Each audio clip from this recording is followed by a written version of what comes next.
Hey, praise the Lord. Okay, it's time. It is time. Um, how you guys doing? Welcome to my channel. It's really good to be back here.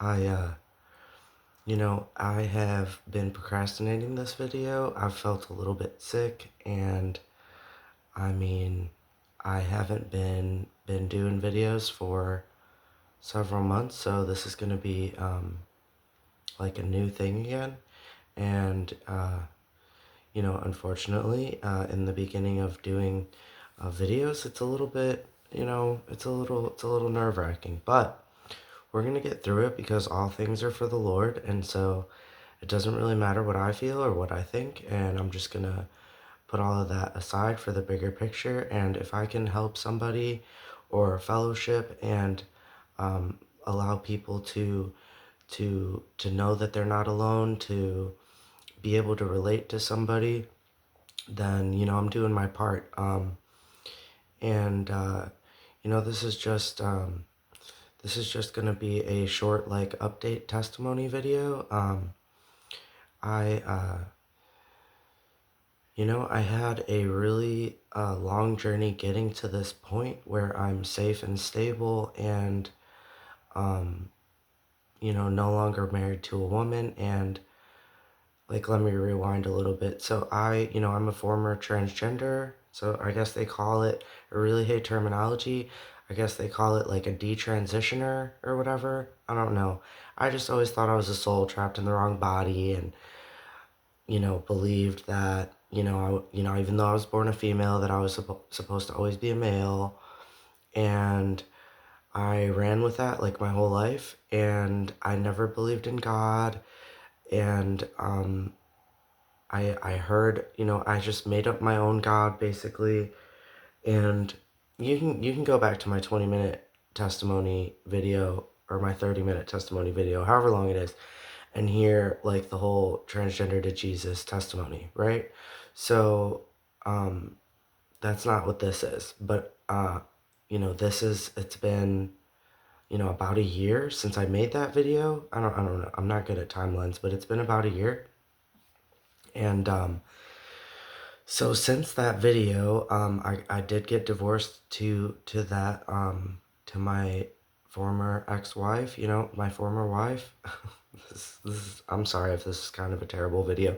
I'm gonna get through it, and then we're gonna make better ones. But um, so I got married uh, Friday the 13th, and I got divorced Friday the 13th, and this person was like a part of my whole entire, like, became part of my identity. In marriage, like, you have like a unity and you do things all together. Well, because I was with this particular woman for like 10 years, um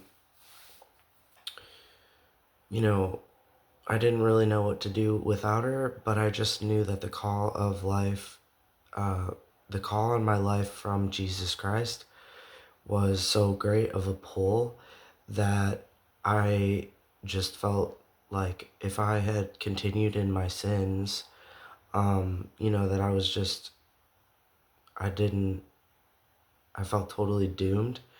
And I'm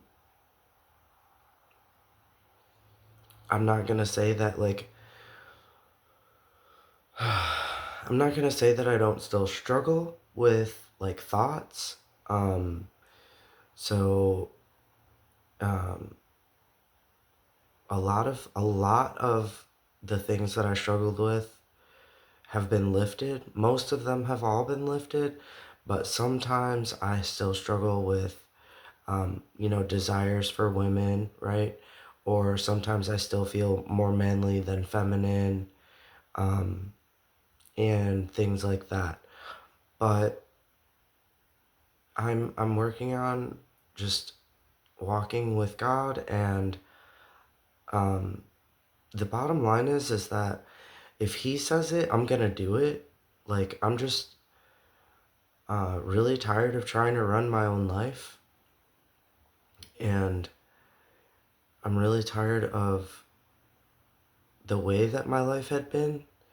And so at this point, I'm just willing to do whatever God tells me to do, regardless of how I feel about it. Um, so, so after I got divorced, because it was definitely time to. The Lord told me to. It needed to happen. It was necessary. Um, I really don't want to go into too much of the topic of like having adopted her son, but basically I have like severed all ties with her, and so at this time I just don't have communication with him either, and maybe that'll change in the future. Maybe it won't, and if it doesn't, then I have to be willing to let it all go, and I am. So it is, definitely painful. I raised that child up until he was almost 5, and held him in my arms when he was very first born, and was with her throughout her whole pregnancy. But there's, you know, there's it's a really toxic. It was a really toxic relationship, and I think that there's a lot of like trauma still there with her and I, and if I just don't see it being a good idea for him or her or me to just continue to try to be in each other's lives. So we are not, and that's been really hard. I do have a picture of my son. I do have videos with my son. He was, a whole part of my life, and so was she. And so I basically gave up my entire life to follow Jesus on whatever I was doing, whatever I was feeling, whatever I was thinking. And, that's how much I love Jesus. And I really do. I will battle myself to the ground, and till I submit to like what God is telling me to do. So,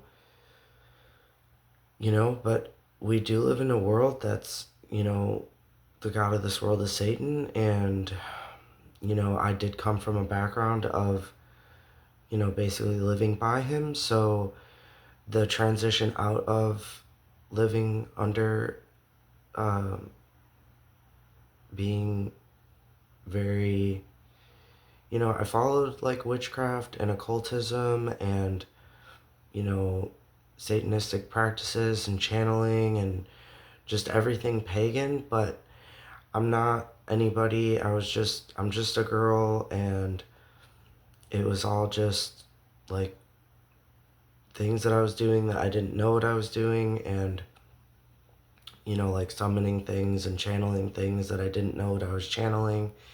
And me and my ex-wife had a lot of supernatural experiences, and it goes on and on and on. And so getting out of all of it was very hard initially, and I also really need to state that I've had a drug history and an alcohol history since I was like 9, and I've done an immense amount of drugs, and every drug that exists pretty much. And so when my son was born, I stopped doing drugs and stopped drinking as much, and started being really responsible, holding down a job and the house and the car, and being responsible and maintaining everything. So I wasn't like doing hard drugs and stuff. I still smoked pot sometimes. I was trying to like live better, but I wasn't, living like perfectly or great or whatever. Um, but when my basically when my wife left, when my son left, and when I decided I was no longer going to stay in the apartment that we had all shared, which probably wasn't a responsible idea, but at the time I just felt overwhelmed in the house. I felt, um, that I couldn't be there with all the memories in the house. And so, I decided to up and leave that house, and um, it ultimately pretty much made me homeless. Um, and I moved in with my sister, and that went really bad.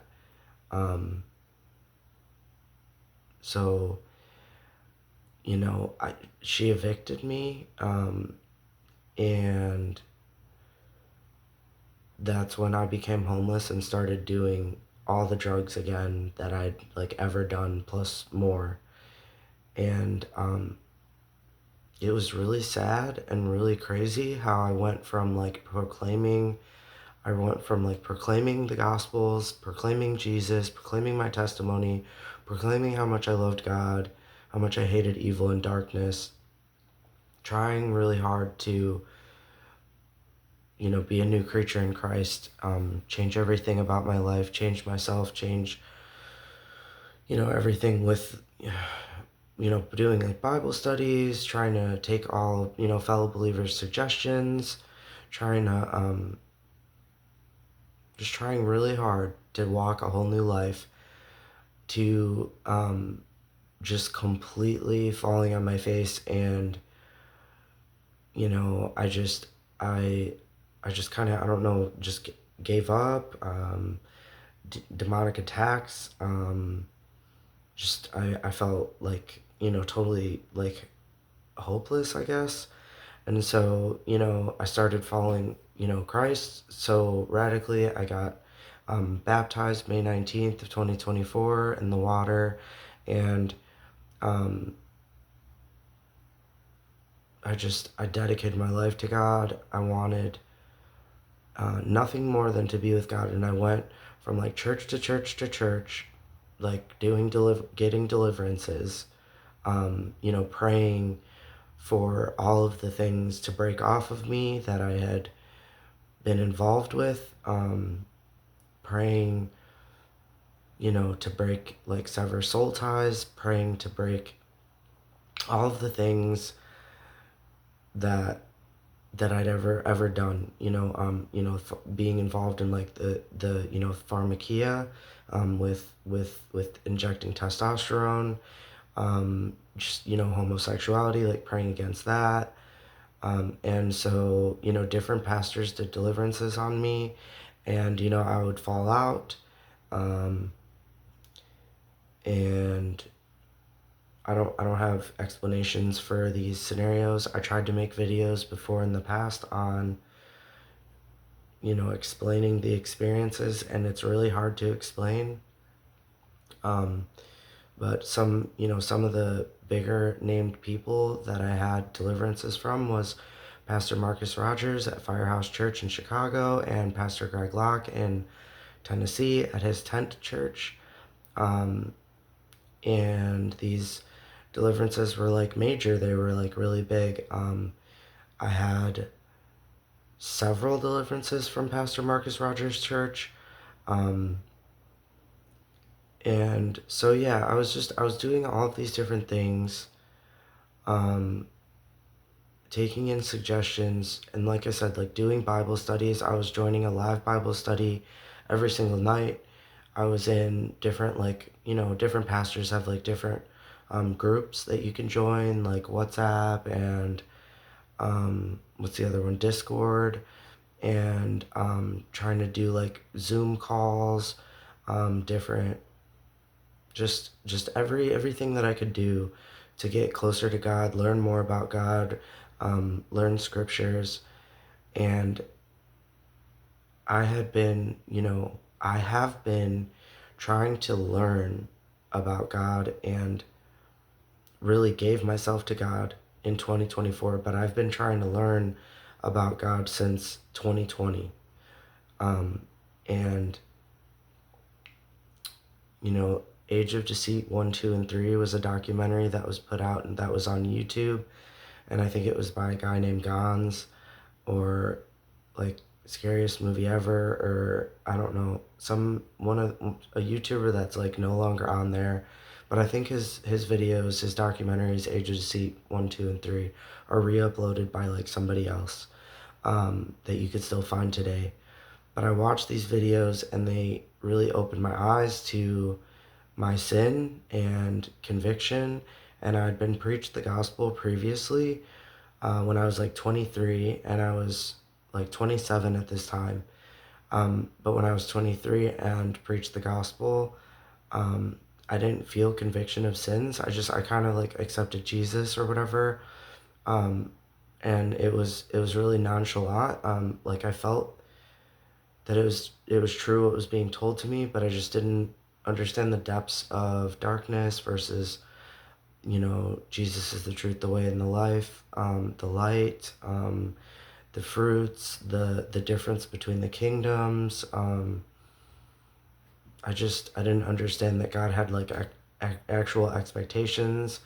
I kind of just thought that, okay, accept Jesus and then live however I want, like initially at 23. And then in 2020, that documentary really opened my eyes. But I had just recently married to this woman, Friday the 13th, December 13th of 2020. And she was pregnant and about to have a baby that I was going to adopt when I heard this documentary. So that really shifted my whole life, and I knew that if I was going to genuinely follow Jesus Christ, that I had to change, and I was taking testosterone. That I knew in 2020 that if I was going to genuinely follow Jesus Christ, I was going to have to leave her. I was going to have to probably lose the kid. I was going to have to probably lose what I had as an identity at the time. I was going to have to lose, the stability that I had just being with like her in a house and sharing bills in a car and etc.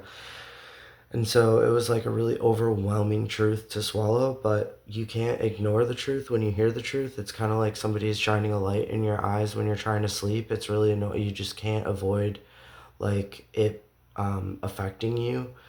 And no matter how much I would try to just cover my face or cover my eyes, like that light was still on. And so the Gospels, really changed my heart and my mind and my life. And so in 2024, when I gave my life to Christ, I've had this crazy journey. So leading up to, I'm about to wrap this brief video up because there's just a lot in one video. But in in this last recent, 6 months, my sister evicted me from her apartment. We did not get along. Just completely different views, beliefs. She tried to put me on medications. She said that I was crazy. Um, I felt very like foggy in her house. I was praying. I was doing all the things I was doing previously. Um, studying, fasting, making YouTube videos, following, as many studies as I can. And I just really started to lose my mind, like demonic attacks. And so having become homeless and her evicting me, my car broke down at the exact same time. And so then I didn't have a vehicle, I didn't have a place to live, and so I was living in a homeless shelter. And it just seemed like the best idea at the time to just numb myself and to just be on drugs again, like I'd been like when I was in my younger years. So that's what I did. I just started, doing all of these hard drugs, and I definitely could have died. I did, fall out, pass out, whatever. I didn't get Narcan alive or anything, but I did, wake up to like my phone being stolen and didn't know how I got to where I got to, and was told that, I fell to the floor and I was carried to the couch. And that happened like a few nights where I was just, I don't know what, basically like in the midst of like dying, but not really dead. And God just kept me alive, and it's really sad. what I did, and I regret it and I repent. Um, at that time, I really was homeless and I really was struggling, but I was on drugs, and so I made videos that, I shouldn't have. I was cussing, I was acting crazy. I said things I shouldn't have. I asked for help when I should have just gotten help.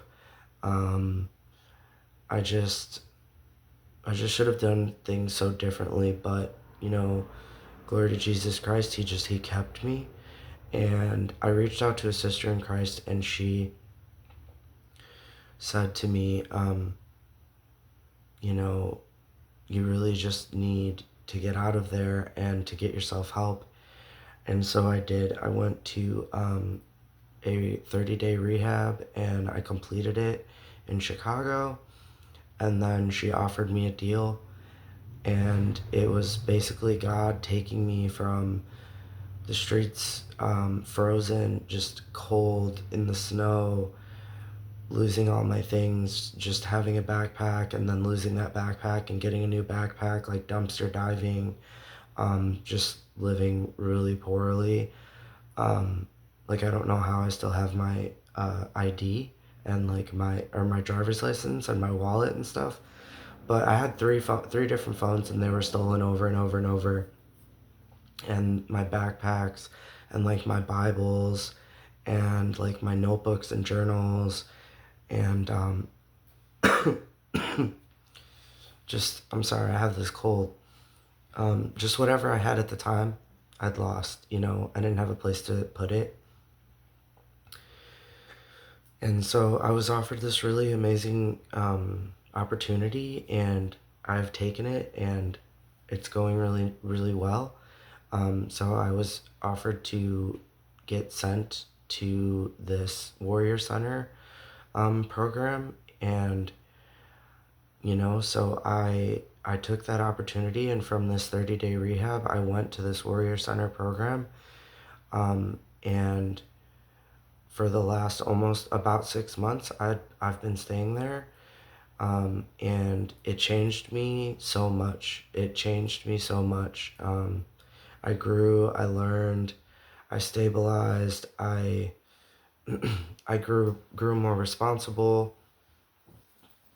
I grew just like more love, more peace, more joy, more strength in God, um, and I got to love a lot of people there. There's like 179 people there or something, men and women, and I got to meet people that I would never meet, and they really loved me. They cried when I left. I got to share, my testimony with them. I got to pray with so many people that I would never have met, and just kind of share in others' suffering and their testimonies, which I really appreciate. And I love all the girls and men there at the Warrior Center, and I really pray that they have a lot of have everything that God has for them and stay on the path.